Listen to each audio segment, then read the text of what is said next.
युवराज बुध का 66 दिनों के लिए एक राशि में एक साथ गोचर आरंभ होने वाला है।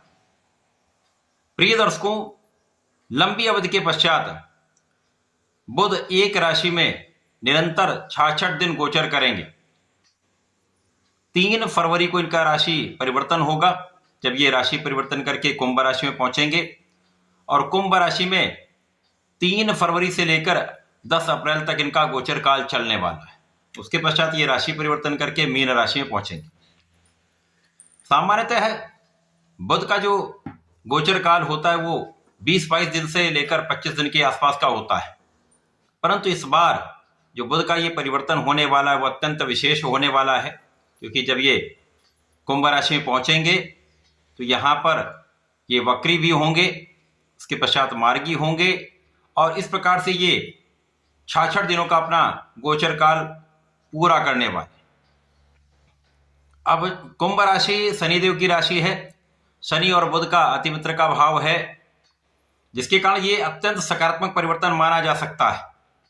और इस बीच में गुरु के साथ इनके प्रभाव का भी लाभ समस्त राशि के जातकों को प्राप्त होगा तथा इस गोचर काल में सूर्य के साथ, शुक्राचार्य के साथ तथा मंगल के साथ इनका युति प्रभाव भी होगा, जिसका कुछ विशिष्ट लाभ भी प्राप्त होने वाला है। परंतु बुध का ये गोचर काल 66 दिन निरंतर राहु के प्रभाव में भी रहने वाला है, जिसके कारण जड़ दोष का निर्माण भी होगा और इस समय का संपूर्ण प्रभाव समस्त राशि के जातकों को प्राप्त होने वाला है, क्योंकि बुध एकमात्र ऐसे प्लैनेट हैं जो अपना संपूर्ण प्रभाव अति शीघ्र प्रदान कर देते हैं। इसी प्रकार से इस जगत का कोई भी ऐसा कार्य क्षेत्र नहीं है जहां पर बुध का प्रभाव नहीं होता है, क्योंकि वाणी के कारक बुध हैं, बुद्धि के कारक बुध हैं, व्यापार के कारक बुध हैं, कला क्षेत्र के कारक बुध हैं, गणित तथा गणनाओं के कारक भी बुध हैं।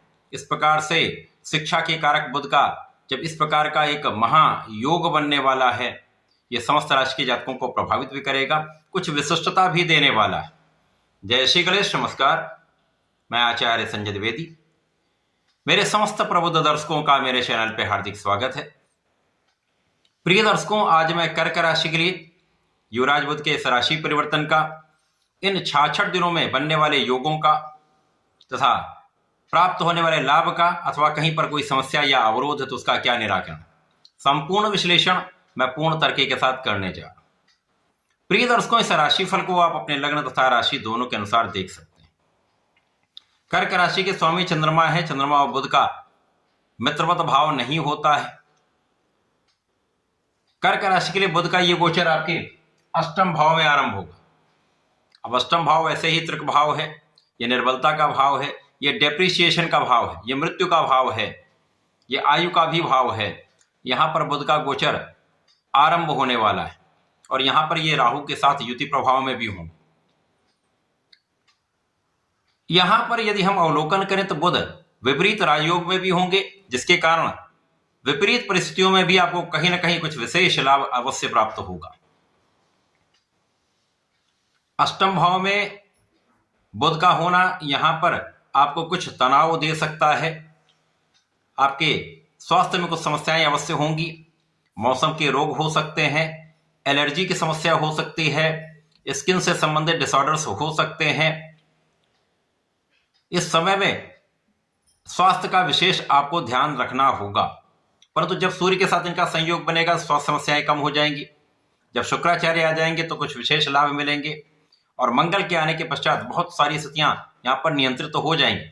परंतु जब राहु और बुध के बीच के अंशों का अंतर बहुत कम हो जाता है तो विशेष रूप से ये स्थिति जड़ हो जाती है और इस जड़ का प्रभाव कर्क राशि के जातकों को प्राप्त होगा, क्योंकि इस समय में बुद्धि बल उतना अच्छा आपको लाभ नहीं दे पाता। आपकी व्यापारिक क्षमता, आपकी शिक्षा का भाव, समस्त इस क्षेत्र जो है वो जड़ हो जाता है। और जड़ का अर्थ है स्थिर हो जाना, अर्थात उसमें किसी प्रकार की कोई बड़ी प्रगति नहीं होगी, जो जैसा है वैसा चलता रहेगा, जिसके कारण तनाव भी बढ़ेगा और स्वास्थ्य समस्याओं के कारण आपकी स्थिति पहले से कुछ निर्बल भी होगी। परंतु यहां पर कुछ ऐसी स्थितियां बन रही हैं जब आपके लिए धन का निरंतर लाभ आपको प्राप्त होता रहेगा। कहीं ना कहीं से धन की स्थिति बनती रहेगी, चाहे वो परिवार के सहयोग से हो, चाहे वो पिता के सहयोग से हो, चाहे आपके काम के क्षेत्र में लोगों के सहयोग से हो, उच्चाधिकारियों के साथ से हो, यहाँ पर आपके लिए धन का निरंतर लाभ होता रहेगा, जिसके कारण धन के क्षेत्र में बहुत अधिक समस्या आपको नहीं होगी। परंतु यहाँ पर धन के संचय पर आपको ध्यान देना चाहिए, क्योंकि यहाँ पर व्यय भी बिना कारण से हो सकता है, अनावश्यक व्यय भी हो सकता है, अनावश्यक धन हानि भी हो सकती है।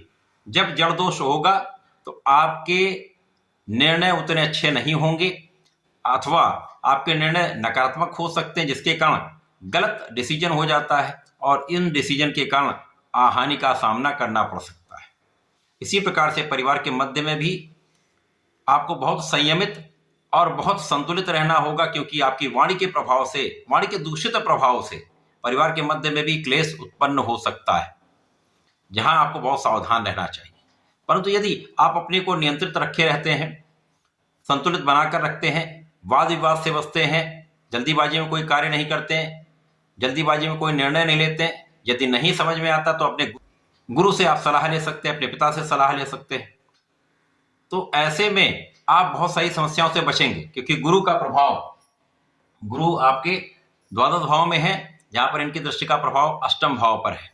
तो कहीं ना कहीं ये आपकी सुरक्षा कर रहे हैं, संपूर्ण रूप से आपकी सुरक्षा करेंगे। आपके बुद्धि बल को संतुलित रखेंगे, आपके वाणी के भाव को भी संतुलित रखेंगे। केवल विचार करना है, यदि विचार करके काम करेंगे तो समस्या नहीं हो। इसी प्रकार से आपकी संपूर्ण सुरक्षा गुरुदेव बृहस्पति यहां पर करेंगे। आपके व्यय में कुछ नियंत्रण अवश्य होगा, परंतु अनावश्यक कोई यात्रा ना करें। इस समय में अनावश्यक यात्राओं से शारीरिक कष्ट भी होगा तथा धन का भी व्यय होगा। इस समय कुछ आध्यात्मिक कार्यों में आपका व्यय हो सकता है, कुछ धार्मिक अनुष्ठानों में आपका व्यय हो सकता है, तीर्थ यात्राओं के भ्रमण में कुछ व्यय हो सकता है, ये अच्छा है।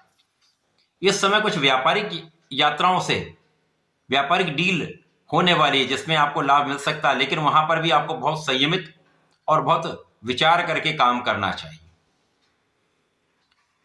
इस पूरे गोचर काल में बीच में जब सूर्य के साथ संयोग बनेगा तो आपका बुद्धि बल भी अच्छा होगा, आप बहुत नियंत्रित भी होंगे, आपके नेतृत्व की क्षमता भी बढ़ेगी और आपके काम के क्षेत्र में अच्छा लाभ आप ले पाएंगे। उसके पश्चात जैसे जैसे ये गोचर आगे बढ़ेगा तो आपके शिक्षा का भाव प्रबल होगा, ज्ञान के क्षेत्र में आप पहले से अधिक अच्छा कर पाएंगे, आप नियमित रूप से पढ़ाई कर पाएंगे, तो पढ़ाई में बहुत बड़ी समस्या नहीं आएगी। परंतु जड़ दोष जब लगता है तब फरवरी माह में 8 से लेकर 18 फरवरी का जो समय है वो कहीं ना कहीं आपके लिए समस्या दे सकता है। इसी प्रकार से मार्च में भी 8 से 10 दिन का समय ऐसा होगा जो आपको समस्या देगा, क्योंकि समय में बुध वक्री हो जाएंगे। अब जब बुध वक्री होंगे तो उसका एक अलग वीडियो तथा उस समय में मार्च में किस प्रकार की स्थितियां बनेगी, उसका क्या प्रभाव होगा, उसका भी अलग वीडियो मैं देने वाला हूं। यहां पर संतान पक्ष से आपको लाभ अवश्य मिलेगा। यहां पर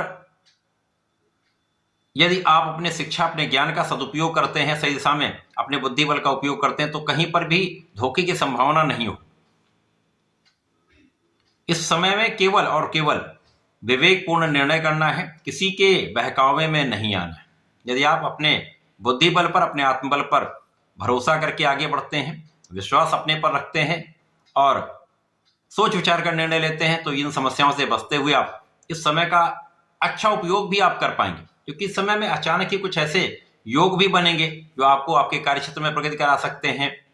नए अवसर आपको प्राप्त हो सकते हैं। इन अवसरों को समझना तथा उनका उपयोग करना आपके ऊपर निर्भर करता है। तो इस समय में आपको नियमित रूप से भगवान गणपति की आराधना करनी चाहिए, जिससे आपका बुद्धि बल श्रेष्ठ रहे, आप सही सोच सकें, सही विचार करके आगे बढ़ सकें। ओम गंग गणपतये नमः का नित्य कम से कम 1 माला का जप करें तथा इस समय में यदि आप भगवान भोलेनाथ पर जलार्चन करते हैं, प्रत्येक सोमवार को यदि जलार्चन के साथ साथ गंगा जल से अभिषेक करते हैं तथा सफेद चंदन का अर्पण करते हैं, तो इस समय का विशेष लाभ आपको प्राप्त होगा। तो ऐसा करके इसका उपयोग करें। धन्यवाद, नमस्कार।